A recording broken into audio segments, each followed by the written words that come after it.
Picture this. You're scrolling through social media at 2 a.m. because apparently that's what we do now instead of counting sheep. And you come across one of those perfectly curated Instagram posts.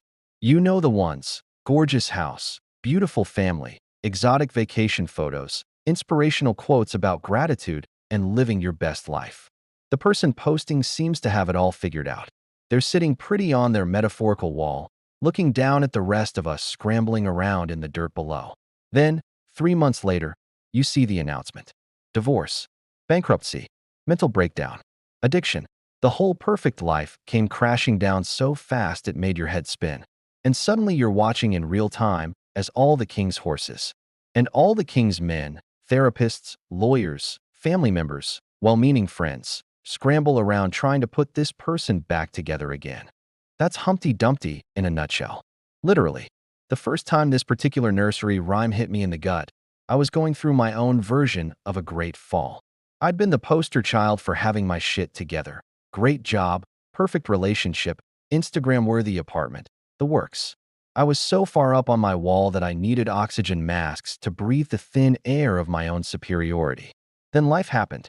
The job imploded, the relationship exploded, and I found myself sitting in a studio apartment that smelled like other people's cooking failures, wondering how the hell I'd gone from untouchable to unglued in what felt like 5 minutes. And you know what the worst part was? Everyone kept trying to fix me. Friends offered advice, family members suggested solutions, and I kept waiting for someone, anyone, to have the magic formula that would put me back exactly the way I was before. Spoiler alert, that's not how any of this works. Before we dive into the psychological meat grinder that is Humpty Dumpty, let's talk about what this little egg actually represents. Because, honey, this isn't just about a clumsy anthropomorphic breakfast food. Humpty Dumpty is every person who's ever believed they were different, special, somehow immune to the messiness that brings everyone else down. He's the part of us that thinks we can sit above it all, literally and figuratively, watching the chaos below while remaining perfectly intact. The wall isn't just a physical structure. It's the barrier we build between ourselves and vulnerability. It's made of all the things we use to feel superior: our achievements, our status, our carefully constructed image, our belief that we're too smart or too careful or too blessed to fall apart like everyone else. And here's the kicker. The higher up you get on that wall, the harder you fall when reality comes knocking. I've seen it happen over and over again. The CEO who thought his company was too big to fail until the market crashed. The influencer who believed her brand was bulletproof until one wrong post destroyed her reputation overnight. The perfect student who never learned how to handle failure until they hit their first real obstacle in college. We all have our walls. We all think we're different. We all believe, somewhere deep down, that the rules of gravity don't apply to us. Until they do. Now, before you start thinking this is just about personal failure and moving on with your day, let me tell you the real story behind our egg-shaped protagonist. Because like every nursery rhyme we've covered so far, this one has some seriously dark historical roots. Most scholars agree that Humpty Dumpty wasn't originally an egg at all. He was likely a cannon, a massive, powerful weapon used during the English Civil War in the 1640s. Picture this enormous cannon perched up on the walls of Colchester, raining destruction down on anyone who dared challenge the royalist forces defending the city. This cannon was the king's pride and joy, his ultimate weapon, seemingly untouchable up there on its high wall, until the parliamentary forces figured out how to knock it down. When that wall collapsed, taking Humpty with it, no amount of royal resources could repair the damage. The cannon was finished, and so were the king's chances of holding the city. So we're not just talking about personal failure here. We're talking about the collapse of empires. The fall of systems that seemed too powerful, too established, too important to ever come crashing down. Sound familiar? It should, because we're living through our own version of this right now. Institutions we thought were unshakable are crumbling. Systems we believed were permanent are revealing themselves to be as fragile as eggshells.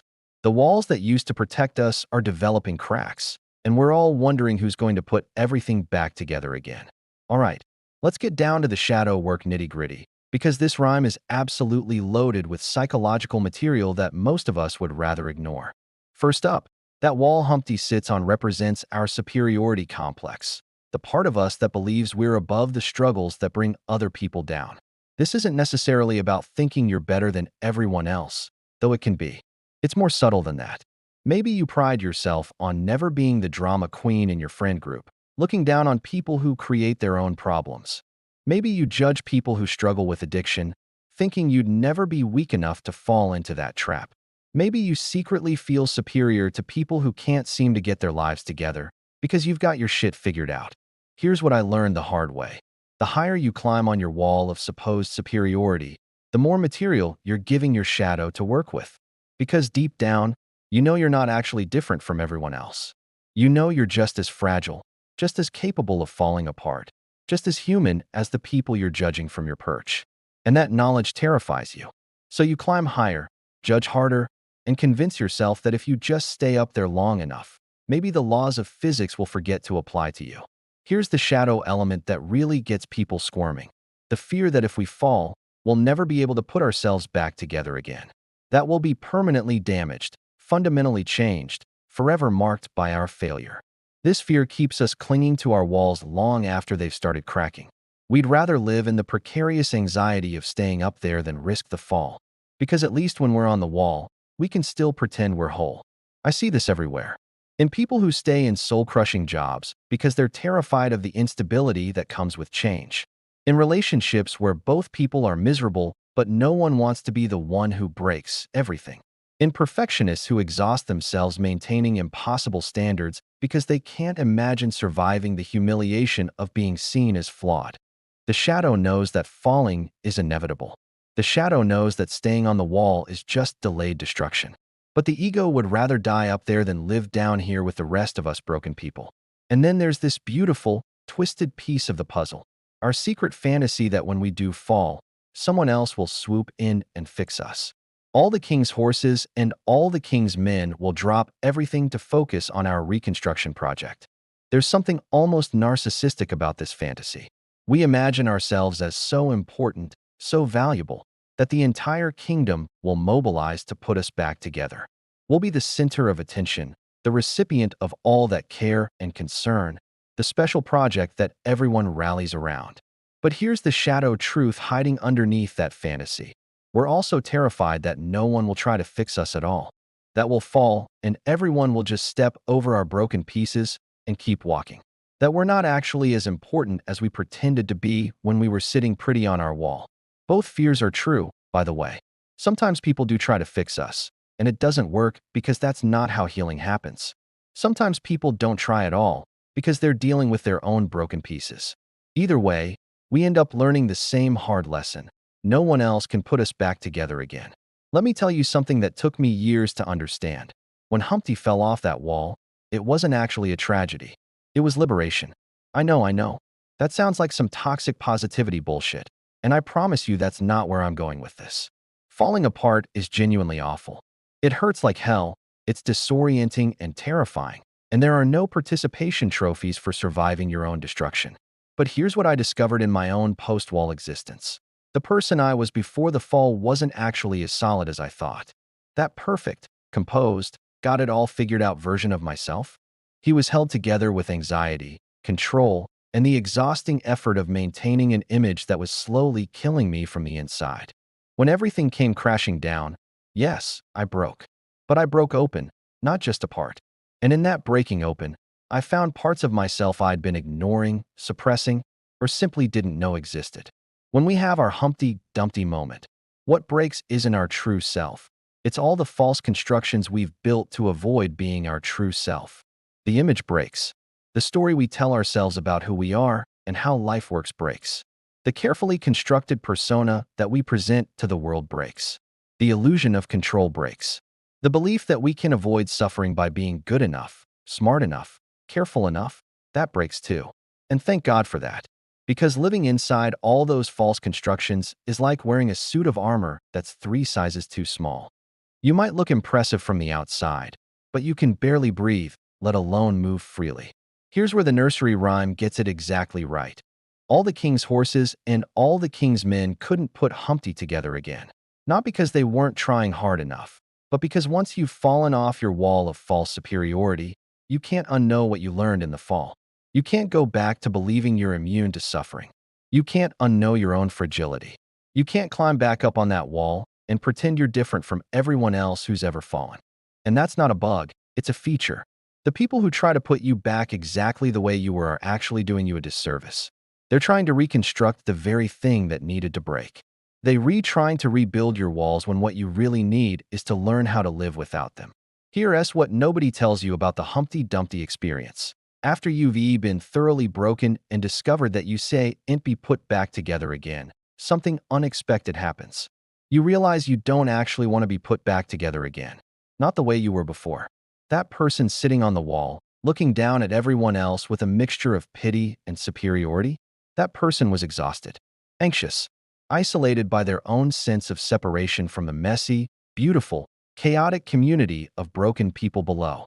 Once you've fallen and learned to live among the other cracked and patched together humans, you discover something revolutionary.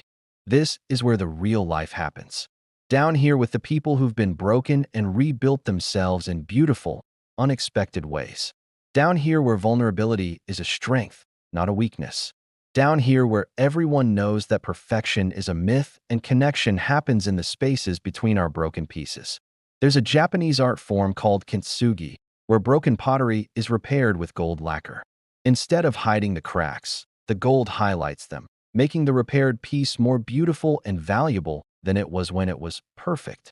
That's what happens when you stop trying to reconstruct your pre-fall self and start building something new with your broken pieces. The cracks become the most interesting part of your story. The places where you broke and healed become sources of strength, wisdom, and connection with others who've been through their own great falls. You start to realize that the people you're most drawn to, the ones whose stories really move you, aren't the ones who never fell off their walls.